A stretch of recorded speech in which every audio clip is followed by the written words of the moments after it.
Mayor, tell us the details of this, because a lot of people are looking to you as kind of leading this new initiative. So tell us what to expect.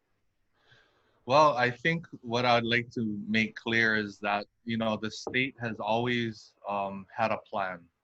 They've always had their pre-test, pre-departure travel plan. I think the original kickoff date was supposed to have been in August. And this is just, we're a firm believer here at Team Kauai that you have to have contingency plans built in.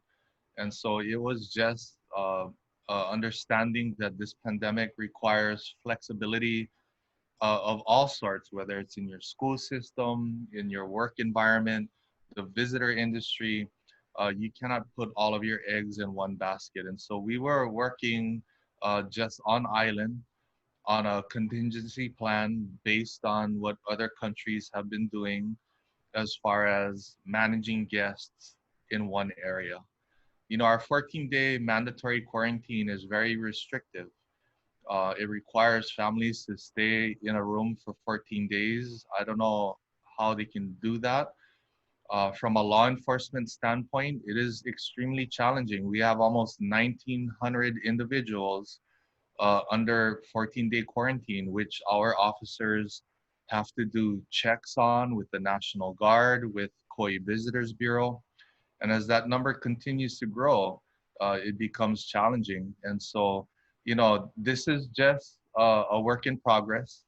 The governor has sort of indicated that he's looking at October. But nonetheless, we're going to continue to work on this. So the one thing that needs to be clear is that it is a work in progress. The governor's approval of the resort bubbles, as it's been called, allows the county to remain engaged with the visitor industry because both sides are working at a safety plan.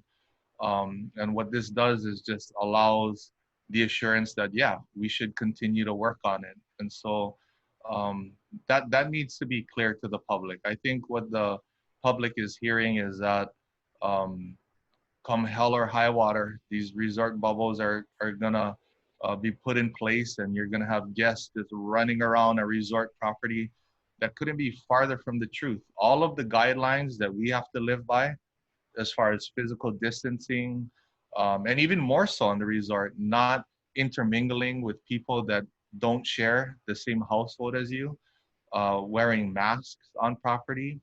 All of those are still all going to be required, and it's actually hinged on the resort to submit their safety plans to the county for review, and for any changes that need to be made and approval. So there's so many layers of protection. And this, by all means, is not a silver bullet. When you're dealing with health and safety, there's layers and layers and layers of safety measures that are put in place to help mitigate risk. At this point, can you tell us which hotels have expressed interest in doing this?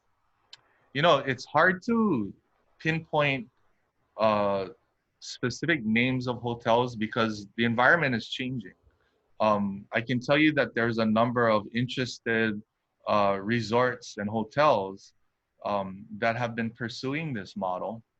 And then, of course, some of them have said, we really don't want to invest too many time and effort, considering that the governor is looking perhaps at October, which is fine and dandy. But I would like to remind people that this is a model that allows for flexibility instead of a whole shutdown.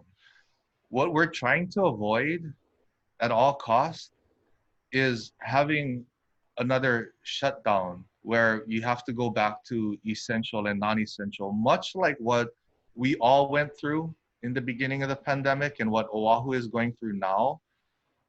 This is a more restrictive measure that if we had an outbreak, we could fall back on as a plan B to still allow people to show up to work at the visitor industry while maintaining health and safety guidelines for employees, guests, and in my opinion, most importantly, the entire island at large.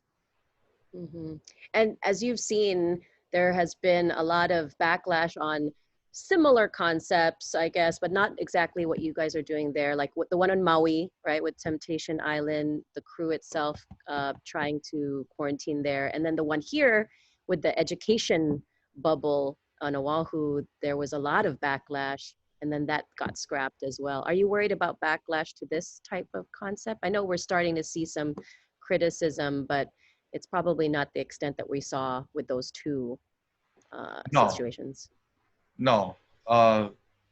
Being a mayor and being in government, um, backlash, public opinion, they're all valuable tools because they provide us information. And a lot of times we're able to incorporate the concerns and information into our plan.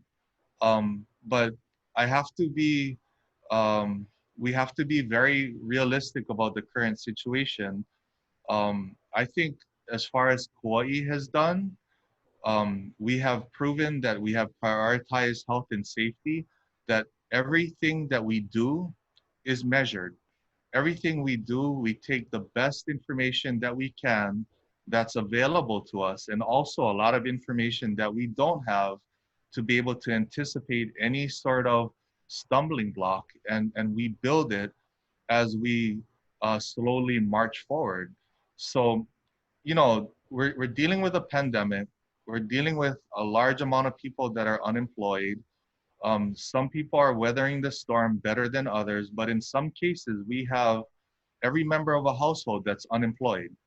And the resources that are necessary to keep people unemployed is running out if it hasn't run out already. And so we have to be able to, like we've said before, coexist with this virus. The virus doesn't just disappear in the month of November. And a vaccine may be a long while for everybody to receive one.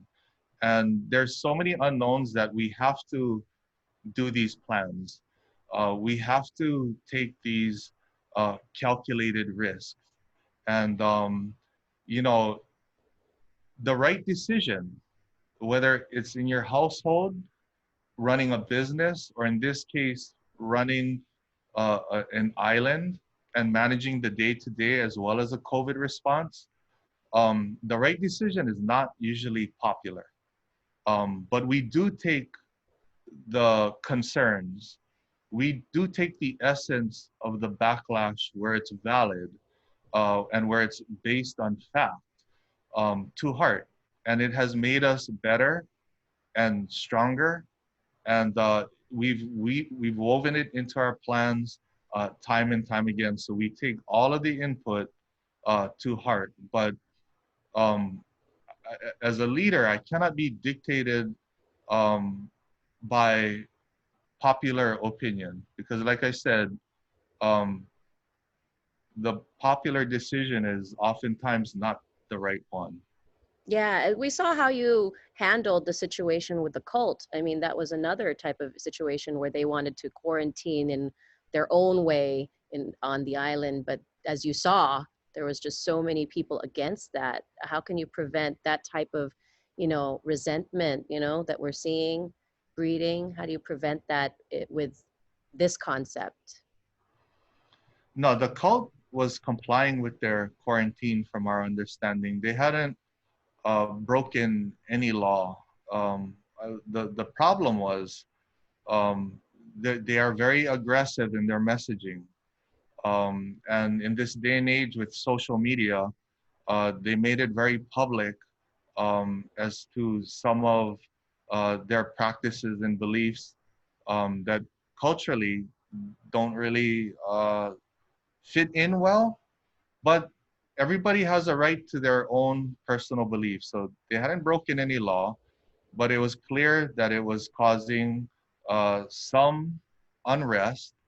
And all my job as the mayor was to talk to our people and tell them, here are the things that you can and cannot do.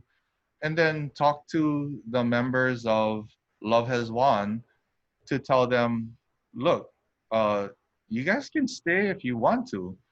But this is the sort of uh, kind of greeting that you folks have created with the first impression that you folks have let out to the state of Hawaii. So, you know, uh, look, most of just managing the day to day is just communicating and being calm. And, that's how we handle these type of tough situations. We Mhm. don't panic, we just plan. We plan, control, execute, common sense.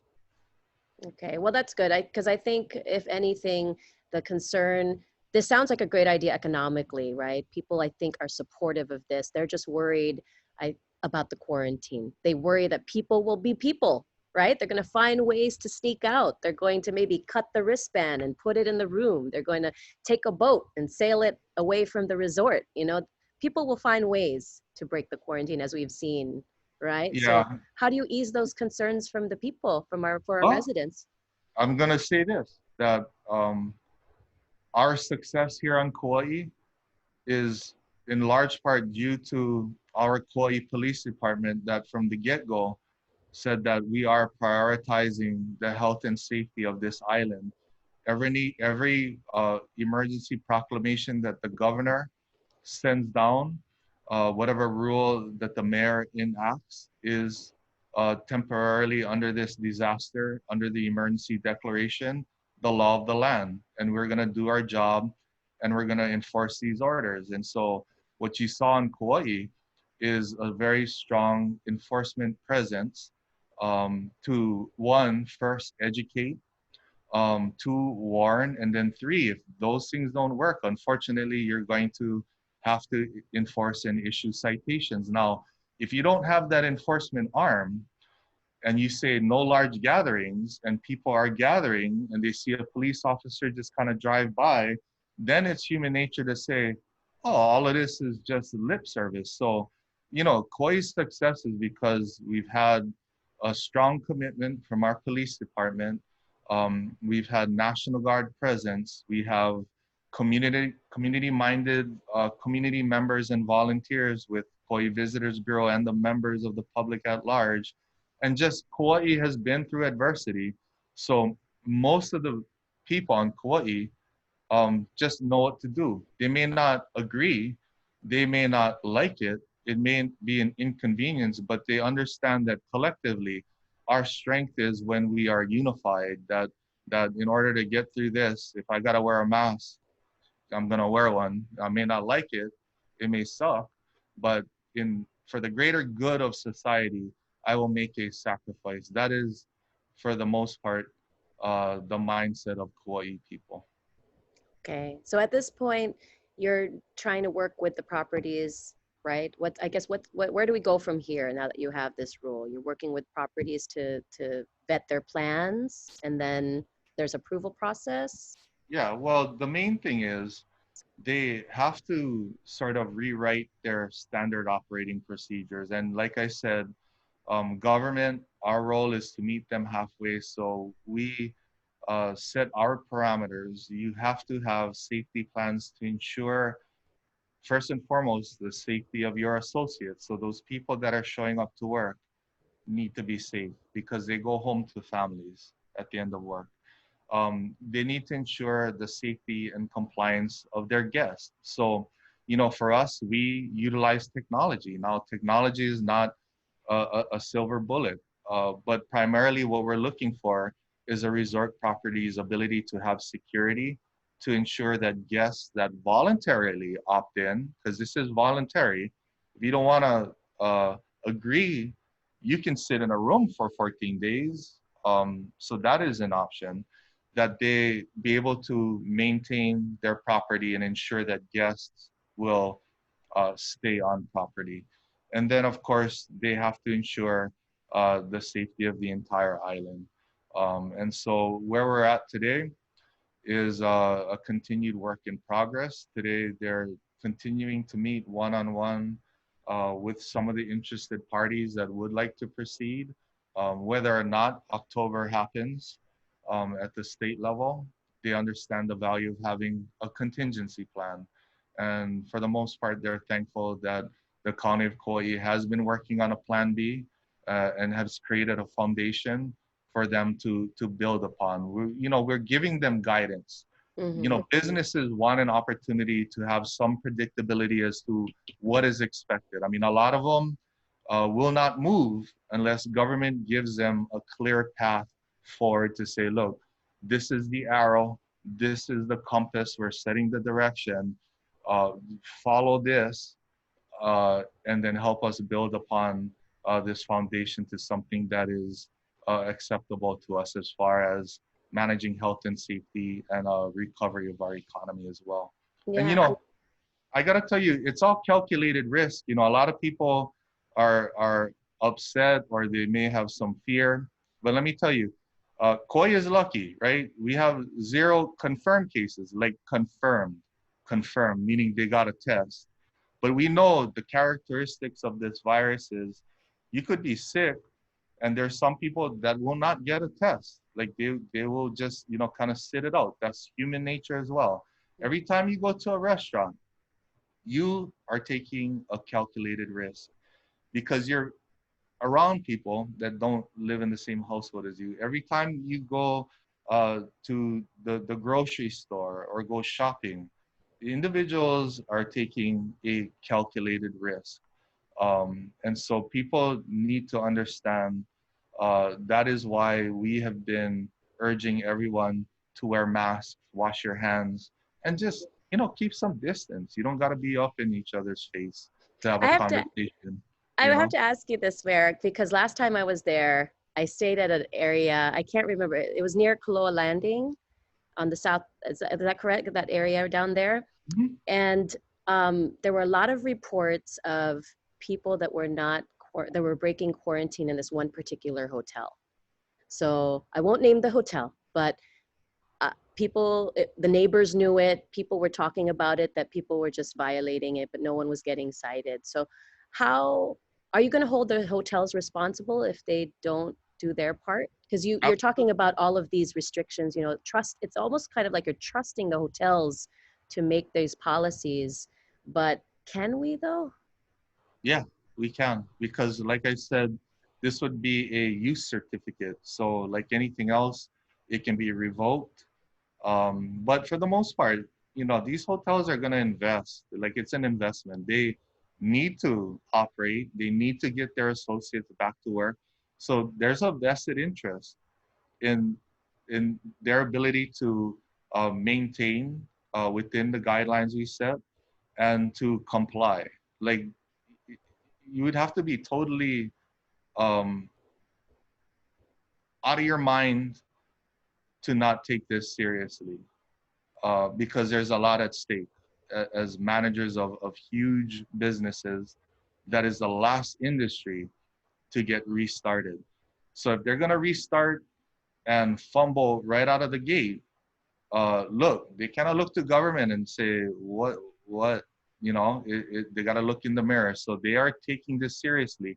And like everything else, we have to have evidence to be able to enforce and issue citations. So, hey, we appreciate all of the community reporting, but it is like fishing. It's like you cannot just respond to an accusation. That is not due process. And that is not a society we want to even imagine being in, where somebody can accuse somebody. Look, at the beginning of the pandemic, it was disheartening because people were accusing local families of breaking quarantine when these folks are Kama'aina families that just perhaps were exploring a different part of the island, and it's not Kauai. And so we appreciate the reports, but like I said, we have to work on facts and we have to work on evidence. And if we don't have those, we are not going to just work off of a hunch or a tip because it's going to be costly in lawsuits, and that's just not who we are as an organization. Hey, Annalisa, sorry to interrupt, but I've got to get the mayor to his next appointment. I don't know if you had. Yeah, no, that was it. Unless the mayor has a final say, but that really was because all the people that write to me is really about how can we enforce something, right? That's the biggest complaint that we get with these types of things. I'm with you on the whole business and economic um, thing, but I think most of the residents, that's the concern that we I hear. think Kauai is leading by example as far as the enforcement side. And that it would be my opinion. But that is also where I stand as mayor. For Kauai, I am very blessed and happy that I have a police department that from the get-go, from day one, said that, hey, we understand that we have endless amount of enforcement out there, but our priorities is to make sure that people are abiding because we want people to be healthy and we want people to be safe. All right. Well, appreciate you and all the hard work you'll continue to do, Mayor. You take Oh, thank care. you.